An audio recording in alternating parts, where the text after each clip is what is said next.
بسم اللہ الرحمن الرحیم۔ یہ ایک آرٹیکل میں نے دہر میں اس میں محمد سے اجالا کر دے کے عنوان سے لکھا تھا، جو اردو اور پھر اردو سے اسے کنورٹ کر کے ہندکو زبان میں شائع کیا گیا تھا۔ یہ آرٹیکل میں آپ سے شیئر کرنا چاہتا ہوں۔ سورج کی روشنی اور حرارت دنیا میں ہر جاندار کے لیے حیات بخش ہے۔ پودوں، انسانوں اور جانوروں سب کے لیے سورج کی حرارت، تپش اور روشنی بے حد ضروری ہے، جس کے بغیر روئے زمین پر حیات کا تصور بھی ممکن نہیں۔ سورج کی روشنی رات کی تاریکی کو ختم کر کے نوروز کا پیغام دیتی ہے، خواب غفلت سے بیدار کرتی ہے، انسان کو متحرک اور مستعد کرتی ہے، سستی اور کاہلی کو دور کرتی ہے۔ کائنات میں ظاہری زندگی اور روشنی کے لیے انسان سورج کا محتاج ہے، اسی طرح دنیا میں باطل، بدی، ظلم، ناانصافی، جہالت، ناواقفیت، عدم برداشت، انتہا پسندی، سامراجیت کے اندھیروں کو دور کرنے کے لیے آفتاب ہدایت صلی اللہ علیہ وآلہ وسلم اور آپ کی تعلیمات کی ضرورت ہے۔ نیکی کی کھیتی میں سچائی، ایمانداری اور تقوی کی تخم ریزی اور اس کے پھلنے پھولنے کے لیے آفتاب ہدایت صلی اللہ علیہ وسلم کی روشنی بے حد ضروری ہے۔ یہ آفتاب ہدایت صلی اللہ علیہ وسلم کی تعلیمات کی روشنی نے دنیا میں ایمان، نیکی، سچائی، دیانتداری، فرض شناسی، تحمل اور رواداری کو یقین محکم کا درجہ حرارت بخشا اور عمل پیہم کی وہ کھاد مہیا کی جس نے نہ صرف انہیں زندگی بخشی، متحرک کیا، بلکہ انہیں وہ توانائی مہیا کی جس کی بدولت ایسے رجال عظیم پیدا ہوئے جنہیں دنیا آفتاب نبوت صلی اللہ علیہ وسلم کے صحبت یافتہ صحابہ اور اہل بیت کے نام سے جانتی ہے۔ آپ صلی اللہ علیہ وسلم کے صحبت یافتہ یہ عظیم درخشاں ستارے یعنی صحابہ کرام اور اہل بیت رضی اللہ عنہم پوری دنیا کے انسانوں کے لیے نمونہ ہدایت بن گئے۔ ابو بکر، عمر، عثمان رضی اللہ عنہم اور حسنین کریمین رضی اللہ عنہما نے آقا کے ارشادات، تعلیمات اور نصائح کی کرنوں کو اپنے قلب و دل میں اس طرح جاگزیں کر دیا تھا کہ ان کے تحمل،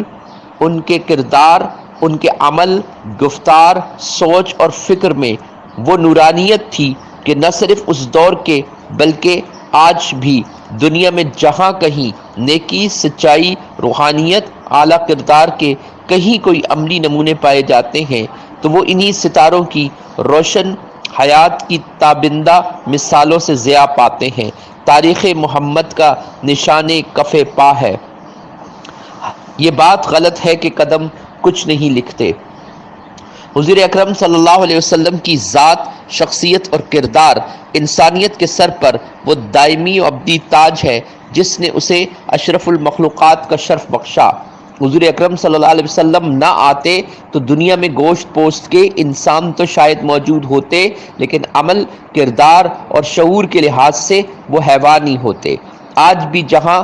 انسان نور محمد صلی اللہ علیہ وسلم کے دیے ہوئے شعور ہدایت سے محروم ہے، وہاں انسان کا سر بندر اور گائے جیسے جانوروں کے سامنے جھک رہا ہے۔ کہیں نور محمدی سے محرومیت کی وجہ سے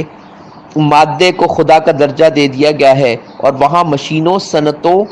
کارخانوں، کاغذ کی کرنسیوں، سودی بازاروں کی عملی پرستش کی جاتی ہے۔ آج بھی دنیا میں جس نے آپ صلی اللہ علیہ وسلم کے دامن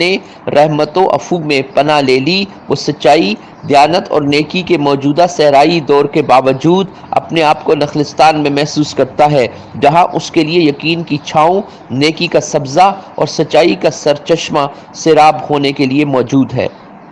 جس نبی امی صلی اللہ علیہ وسلم نے دنیا میں کسی سے کوئی لفظ نہیں پڑھا، جو کسی مدرسے، اسکول، کالج، یونیورسٹی اور تحقیقی ادارے میں نہیں گیا، جس نے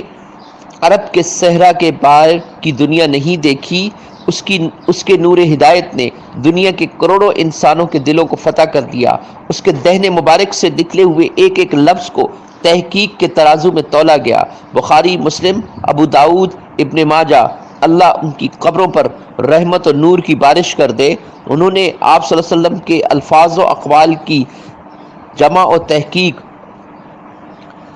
اور تفسیر میں اپنی عمریں بسر کر دیں۔ ابو حنیفہ، احمد بن حنبل، شافعی اور امام مالک رحمہ اللہ جیسے ائمہ نے آپ کی تعلیمات کے سمندر میں غرق ہو کر حکمت، نصیحت، صداقت، بصیرت و دیانت کے وہ بے مثال اور انمول موتی نکالے کہ دنیا کی مجموعی عقل و دانش میں اس کا عشر اشیر بھی موجود نہیں۔ تجھ سے پہلے کا جو ماضی تھا ہزاروں کا صحیح، تجھ سے پہلے کا جو ماضی تھا ہزاروں کا صحیح، اب سے تا حشر جو فردا ہے وہ تنہا تیرا۔ حضور اکرم صلی اللہ علیہ وسلم علم، عمل، حلم، شرافت، حیا، شرم، ہیبت اور جلال و جمال کا پیکر تھے۔ کھلی پیشانی، گھنگریالے بال، نوخیز کلی کی مانند کھلتا ہوا رنگ، کشادہ سینہ، سراہی دار گردن، آنکھیں خوبصورت، ساتھ ہی آپ کے جمال پر اس قدر فریفتہ کہ آپ کی زبان سے لعاب دہن کا ایک قطرہ زمین پر گر پڑے تو وہاں سے فصاحت و بلاغت کے چشمے ابل پڑتے، لیکن وہ زمین پر گرنے سے قبل ہی اپنے جسموں کو اس سے سیراب کر لیتے۔